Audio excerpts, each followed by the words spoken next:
We are Anonymous, the network that watches the wars no one dares to speak about. We analyze conflicts, decode operations, and expose the truth buried beneath classified files. Tonight, we bring you the full story of one of the most powerful military and intelligence offensives in modern American history, the operation that changed the battlefield against the Mexican cartels forever. This is the untold reality behind Operation Shield Frontier. The Mexican drug cartels have placed a bounty on officers from immigration and customs enforcement and border protection. Federal agents are under siege. ICE and Homeland Security teams are facing a new kind of threat. The operation is run by the Sinaloacartel, fueled by precursor chemicals and pharmaceutical supplies from Chinese networks that funnel billions into narcotics production. Under direct presidential authorization, the United States has launched the most aggressive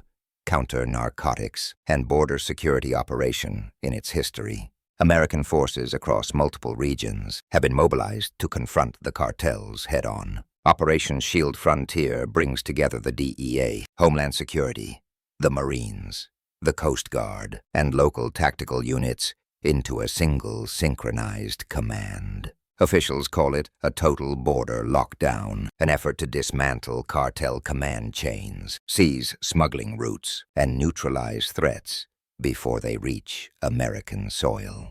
Within days of the launch, more than 1,000 arrests were made across Texas, Arizona, New Mexico, and California, alongside massive seizures of weapons, narcotics, and vehicles. Federal analysts describe it as the largest combined law enforcement and military strike against transnational crime ever conducted on U.S. territory. What began as a joint enforcement plan has evolved into a full-scale interdiction campaign stretching from the Rio Grande to the Caribbean Sea. Along the southern border, Marines and Border Patrol tactical teams now operate shoulder to shoulder under extreme desert heat. Temperatures exceed 100 degrees as armored patrols wade through the Rio Grande, intercepting boats and smuggling rafts escorted by cartel units. Coast Guard cutters patrol inland waterways, while ICE aviation units hover above, scanning the terrain through thermal cameras. Agents call the new approach relentless. Every crossing, every trail, every low-flying drone is tracked in real time. The crackdown has disrupted the cartel's traditional rhythm. Smuggling routes through Eagle Pass, Brownsville, and Del Rio are now guarded around the clock by Marines in full tactical gear. Within the first week, multiple vessels carrying methamphetamine, fentanyl, and weapon components were intercepted heading north.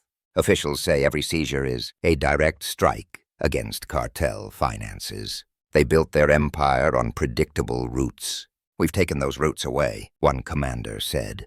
But the scope of Operation Shield Frontier goes far beyond the border. In the Caribbean Command Zone, a separate naval armada under Joint Task Force South is intercepting cartel boats before they reach U.S. waters. Navy and Marine detachments have established maritime corridors stretching from Puerto Rico to the Dominican Republic and along the northern coast of Venezuela. These are now choke points, heavily monitored zones designed to cut off the Caribbean drug pipeline that once fed the eastern United States. Since activation, interceptions have surged. Marines have boarded dozens of vessels linked to Tren de Aragua and Sinaloa affiliates smuggling drugs and weapons north. All captured suspects are being processed under federal antiterrorism statutes, giving prosecutors maximum authority to impose severe sentences. Reports describe the coordination between land, air, and sea units as the most advanced ever executed against cartel forces.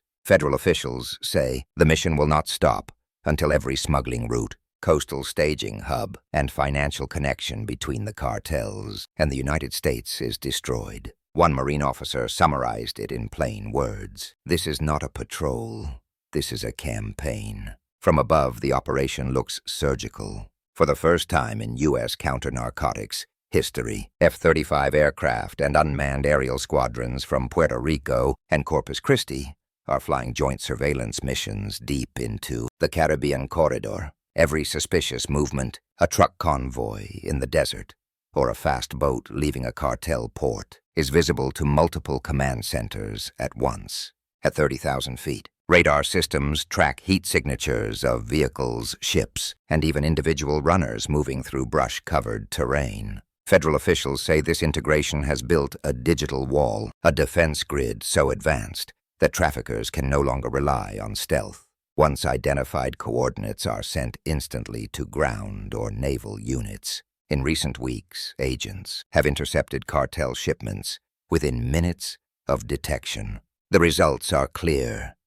Thousands of pounds of narcotics seized, dozens of vessels impounded, key couriers captured before reaching U.S. soil. Homeland Security commanders describe the new system as the fastest and most efficient interdiction cycle in American history. The cartels are feeling the pressure.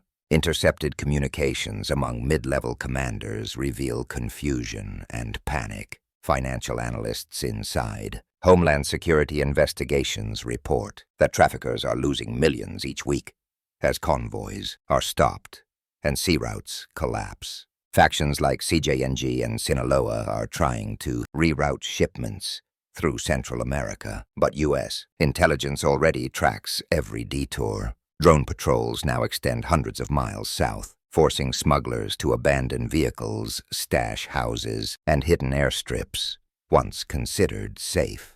Many commanders have fled into Mexico's mountains to escape drone detection. For the first time in decades, field agents describe cartel logistics as collapsing financially. When traffickers cannot guarantee deliveries, investors and suppliers pull back. The money flow that fuels the violence begins to dry. Federal analysts estimate that if current conditions last 90 days, cartel revenue could drop by 40%, an economic defeat equal to losing a war. But the crackdown has not come without danger.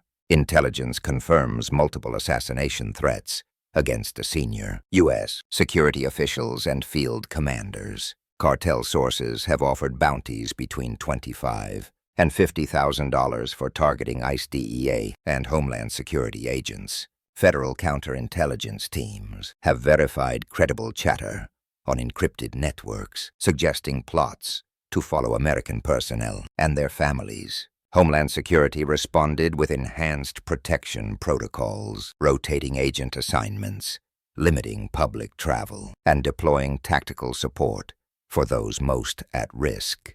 They want to scare us into backing down, one senior agent said, but it's having the opposite effect. Operations continue without interruption. Officials confirm that 1,000 active task forces now operate daily across interior states, identifying smuggling cells and logistics hubs. Each day, traffickers are detained and sent to secure facilities for prosecution or deportation. The message from Washington is clear. The United States will not yield to intimidation. If they want to fight like an army, said one DHS spokesperson, we will treat them like an army, and we will finish it. The Justice Department recently announced major enforcement actions against the largest and most violent fentanyl trafficking network in the world. The results of Operation Shield Frontier are already transforming the border landscape. Federal task forces from DEA, ICE, Homeland Security, and the Marines have arrested more than 1,000 suspects tied to smuggling and logistics operations. These are not street dealers. They are coordinators, recruiters, and transporters managing shipments across states. Captured offenders are being held in a newly expanded network of detention facilities, including a high-security compound in Louisiana. The site holds over 400 detainees, repeat border violators, cartel financiers, and violent offenders charged under federal narcotics and antiterrorism laws. Officials describe it as a return to consequence-based enforcement. There are no revolving doors, no lenient releases. Detainees are processed, prosecuted, and deported without delay. ICE confirms that hundreds more suspects are being held in temporary centers in Texas and Arizona awaiting transfer to long-term detention. Each case, they say, is another link severed from the transnational chain feeding drugs, weapons, and human trafficking into the United States. Since the campaign began, illegal crossings have dropped to historic lows. Just 4,600 apprehensions in July, down from 56,000 the same month last year. Marine and Coast Guard patrols have seized dozens of vessels in the Gulf, and Caribbeans stopping tons of methamphetamine, fentanyl, and cocaine before reaching American shores. Joint Homeland Security teams now conduct daily operations in more than 25 states, targeting stash houses, drug routes, and financial hubs. Officials say that within 3 weeks, they dismantled at least 120 smuggling routes and disrupted multiple money pipelines. The cartel's financial collapse is accelerating. You cannot wage war without money, a DEA spokesperson said, and right now, their cash flow is evaporating faster than we have ever seen. Local police agencies also confirm sharp drops in cartel-related violence. Arrests of armed scouts and gang affiliates have fallen by nearly 50%. In Washington, the mission has evolved from enforcement to endurance. Homeland Security leaders describe Operation Shield Frontier as the beginning of a sustained national offensive, not a temporary surge. The long-term goal is to eliminate every cartel footprint in the Western Hemisphere. Federal intelligence now classifies these groups as foreign hybrid threats, organizations blending tactics of insurgents and terrorists. With new anti-terror designations, prosecutors can seek maximum sentences and cross-border asset seizures. This framework allows the U.S. to target not just traffickers, but also financiers, accountants, and contractors that keep their networks alive. We are dismantling an economy, not just an army, said one Homeland Security commander. Any group that targets American citizens' agents or territory will face immediate retaliation on land, at sea, or in the air. Analysts believe the success of Operation Shield Frontier could shape future campaigns across Latin America, cutting the infrastructure that sustains the global drug trade. For now, the numbers speak louder than politics. 1,000 arrests, hundreds of seizures, and a network collapsing under its own weight. A DEA field commander put it simply, we are not waiting for the threat to reach our doorstep anymore. We have taken the fight to theirs, and we are not leaving until it is over. We are anonymous.